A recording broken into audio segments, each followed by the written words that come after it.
जर शिक्षणात जातो तर मग हा निधी जातो कुठे, पैसे जातात कुठे आणि कशाचीच? रस्त्याची क्वालिटी नाही, शिक्षणाची क्वालिटी नाही, आश्रमशाळांची नाही, आता अंगणवाडीची नाही, मग राहिलं काय?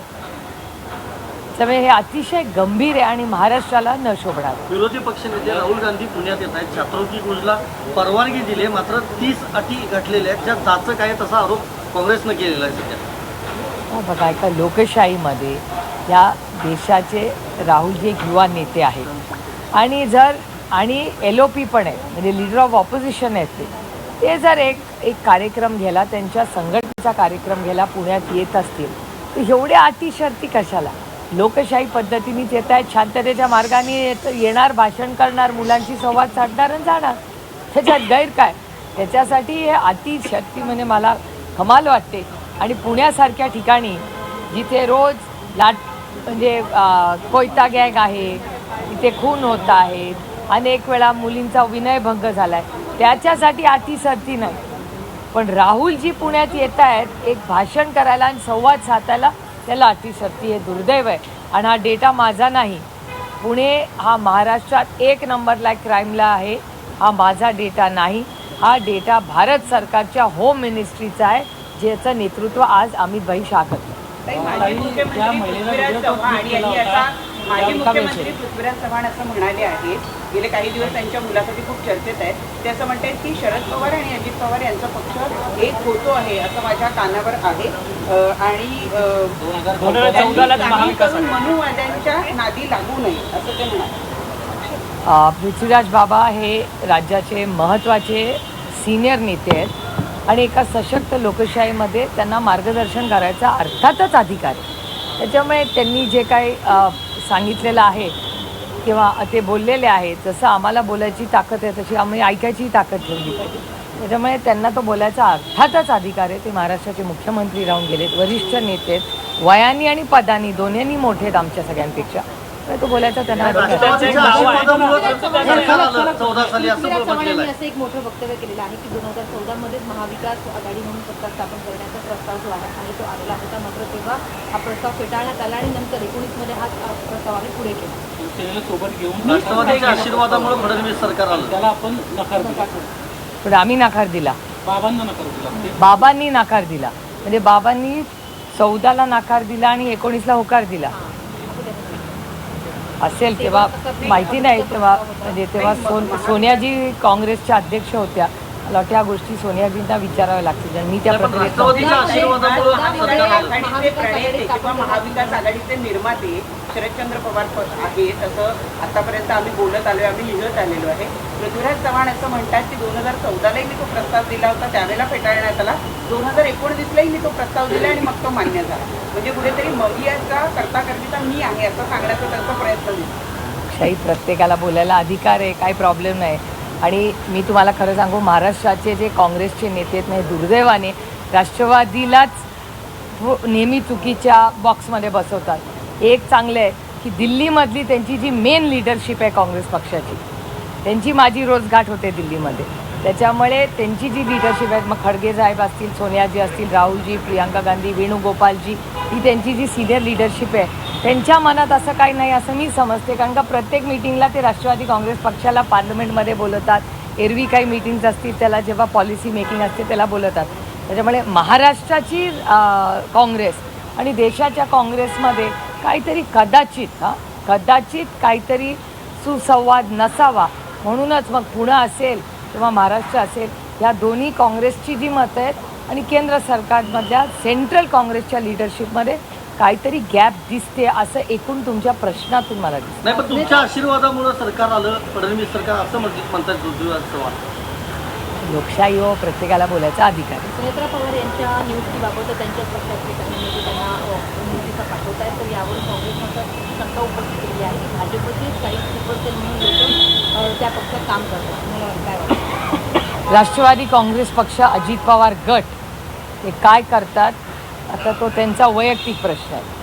आमची लढाई त्यांच्याबरोबर क्लिअर कट सुप्रीम कोर्टमध्ये चाललेली आहे. आजही मी माझ्या मतावर सातत्याने ठाम आहे. राष्ट्रवादी काँग्रेस पक्ष ह्याचा फाउंडर मेंबर आणि फाउंडर प्रेसिडेंट हे शरद पवार कालही होते, आजही आहेत आणि उद्याही राहतील. पहिला मुद्दा. आमची केस ही पहिली इलेक्शन कमिशनला गेली. इलेक्शन कमिशनमध्ये आमचं जे कॉन्स्टिट्यूशन आहे, राष्ट्रवादी काँग्रेस पक्षाचं जे संविधान आहे, त्या संविधानामध्ये आमदार खासदार काय म्हणतात त्यांना मतदान नाही आहे. ऑर्गनायझेशन कुणाच्या बरोबर आहे ते महत्त्वाचं आहे. ऑर्गनायझेशनची सगळी कागदपत्र, सगळी ॲफिडेविट्स, सगळा जो पत्रव्यवहार आहे तो पूर्णपणे आम्ही त्या 8 हिअरिंग्जमध्ये, जिथे 80 वर्षाचे शरद पवार ज्यांनी पक्ष स्थापन केला ते स्वतः प्रत्येक हिअरिंगला हजर होते आणि त्या प्रत्येक हिअरिंगमध्ये काय झालं हे तुम्हालाही सगळ्यांना माहिती आहे. प्रत्येक वेळेस आम्ही ब्रीफिंग केलं. 8 मीटिंग झाल्यानंतर 8 वेळा ऐकून घेतल्यानंतर आमच्यावर अर्थातच तो आदरणीय पवारसाहेबांवर अन्याय होता, कारण का ते फाउंडर मेंबर, फाउंडर प्रेसिडेंट आणि पेपरवर्क सगळं त्यांचं व्यवस्थित आहे. म्हणून आम्ही सुप्रीम कोर्टात गेलो. सुप्रीम कोर्टात आजही आम्ही हिअरिंग मागतोय, पण सुप्रीम कोर्टात आम्हाला हिअरिंग मिळत नाही. आणि राष्ट्रवादी काँग्रेस पक्ष, शरदचंद्र पवार ही एक अरेंजमेंट आम्हाला करून देण्यात आली, कारण का आम्ही आज राष्ट्रवादी काँग्रेस पक्ष अजित पवार गटाच्या विरोधात आजही आमची कोर्टात केस चालू आहे. कारण का मी मागेही तुम्हाला बोलते, मी पुन्हा रिपीट करते की आमची ही लढाई ज्याचा पक्ष आहे त्याला तो मिळाला पाहिजे आणि नंतर आदरणीय पवारसाहेबांनी त्या पक्षाचं काय करायचं हा आदरणीय पवारसाहेबांचा स्वतःचा आणि त्यांची जी टीम असेल त्या प्रक्रियेमधली त्यांचा असेल. तो आमचा कुणाचा वैयक्तिक प्रश्न नाही, कारण का ही एक संघटना आहे, ही कोणाची मालकी नाही आहे. पण ज्या चुकीच्या पद्धतीने त्यांनी तो आदरणीय पवारसाहेबांकडून काढून घेतला हे चुकीचं आहे. आणि लढाई एवढ्यासाठीच करायची की आज हा अन्याय आदरणीय पवारसाहेबांवर झाला, उद्या हे देशामध्ये दुसऱ्या कुणावरही तो करतील. त्याच्यामुळे एखादा rules are made to be followed. नियम कायदे हे मनमानीसाठी नाही चालत. हा देश संविधानानेच चालणार, भारतरत्न डॉक्टर बाबासाहेब आंबेडकरांच्या संविधानाच्या चौकटीतच चालणार. उद्या कोणीही मनमानी करेल, उद्या तुमच्या चॅनलमध्ये आम्ही येऊ आणि म्हणू हे चॅनल आमचं आहे, चालेल का? नाही ना. त्याच्यामुळे ही नैतिकतेची लढाई आहे, ही बाकी कशाची लढाई नाही, ही नैतिकतेची लढाई. म्हणजे उद्या आदरणीय पवारसाहेबांना तो पक्ष दिल्यानंतर दुसऱ्या दिवशी त्यांनी काय करावं ते आणि त्या प्रक्रियेमधल्या लोकांनी निर्णय घ्यावा. काही पार्थ पवार कशाची केस कोर्टात आहे, आम्ही रोज तारीख आमचा मागतोय. तुमच्या विरोधात तुम्ही कोर्टामध्ये लढाई होता तिथे त्यावेळेसचे तत्कालीन अध्यक्ष अजित पवार होते. अजित पवार सध्या हयात होईल आणि त्यानंतर सुनावणी कोर्टात झालेली नाही. तर सध्या कोर्टाची काय परिस्थिती आहे आणि काय सांगितलं जातं? ही लढाई कुठल्या व्यक्तीबरोबर नाही आहे, ही प्रक्रियेची लढाई आहे. उद्या कुणाचाही पक्ष असा कोणीही फाउंडर मेंबर प्रेसिडेंट असताना, जे आदरणीय पवारसाहेब हे नुसते फाउंडर मेंबर नाही आहेत, त्या पक्षाचे अध्यक्ष. आणि पुन्हा मी म्हणते की त्या संविधानात ती जी घटना आहे त्या पक्षाची, ती जर कोणीतरी वाचली तर त्या केसमध्ये, आमच्या विरोधकांच्या केसमध्ये दमच नाही आहे. म्हणून इलेक्शन कमिशनमध्ये ते जरूर जिंकले असतील चुकीच्या पद्धतीने, पण ते कोर्टात नाही जिंकू शकत आणि म्हणून आम्हाला तारीख कदाचित मिळत नसेल.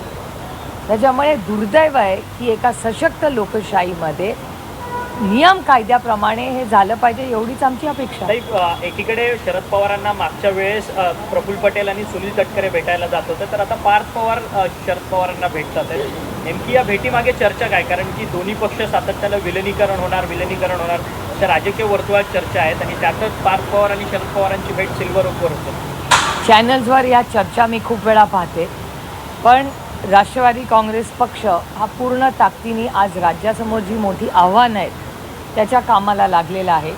आणि आम्ही संघटना, पक्ष हा लोकांच्या आयुष्यात एक चांगला बदल घडवण्यासाठी, या लोकांना न्याय देण्यासाठी.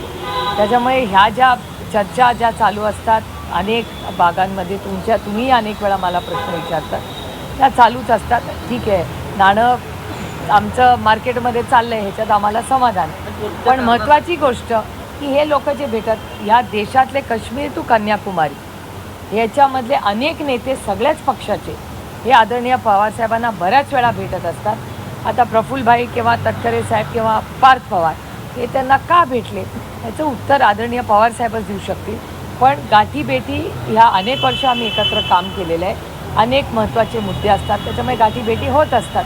आणि मला असं वाटतं आदरणीय पवारसाहेबांच्या मनाचा मोठेपणा पण आपण म्हणूया की समोरचा कसाही वागला तरी आदरणीय पवारसाहेब ते सगळं विसरून त्या सगळ्या गोष्टी सोडून लार्जर पिक्चर काय, जास्ती काय महत्त्वाचं आहे, कुठलाही हेवा देवा मनात न ठेवता ते पुढे सगळ्यांनाच वेळ देत असतात. ताई, पुण्यामध्ये निधी वाटपावरतून खरं तर नाराजी नाट्य समोर येताना पाहायला मिळत आहेत. पुण्याची महापालिकेची निवडणूक दोन्ही राष्ट्रवादी काँग्रेस पक्ष एकत्रितपणे निवडणूक लढलेला होता आणि आता अमोल बालवडकर असेल किंवा सुहास टिंगरे असतील यांचे निधी नगरसेवक फंडाचे ते भाजपने रोखलेले आहेत आणि त्या सगळ्या संदर्भात त्या दोन्ही नगरसेवकांनी एकीकडे उपमुख्यमंत्री सुनेत्रा पवार यांना पत्र लिहिलं आहे आणि त्यांच्या विरोधात गणेश बिडकर यांनी खरं तर त्यांची तक्रार सुनेत्रा पवारांकडे केली. एक तर काँग्रेस पक्ष मी महिन्यातून एकदा पुणे म्युन्सिपल कॉर्पोरेशनला बारामती लोकसभा मतदारसंघाचा रिव्ह्यू घ्यायला जाते.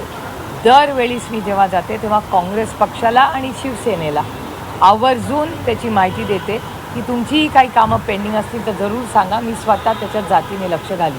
त्यामुळे दरवेळीस मी गेल्यावर त्या दोन्ही संघटनेंना पक्षांना मी बोलवत असते आणि आमचा प्रयत्न आहे की पुण्याच्यासाठी आज पुण्यामध्ये खड्डे असतील, पाणी असतील, कचऱ्याचे प्रश्न असतील, अतिशय गंभीर झालेले आहेत आणि पुणे हे शहर. खासदार सुप्रिया सुळे यांना आपण थेट ऐकत होतो. राष्ट्रवादी विलीनीकरणाच्या फक्त चर्चा आहेत. अनेक जण पवारांना भेटत असतात. पार्थ पवारांच्या भेटीसंदर्भात जेव्हा प्रश्न सुप्रिया सुळे यांना विचारला तेव्हा त्यांनी हे सांगितले की पार्थ पवारच सांगू शकतील की या भेटीमध्ये नेमकं काय झालं. मात्र सगळं विसरून शरद पवार हे सगळ्यांना वेळ देत असतात असं म्हणत त्यांनी या सगळ्या चर्चांवर आता पूर्णविराम दिलेला आहे.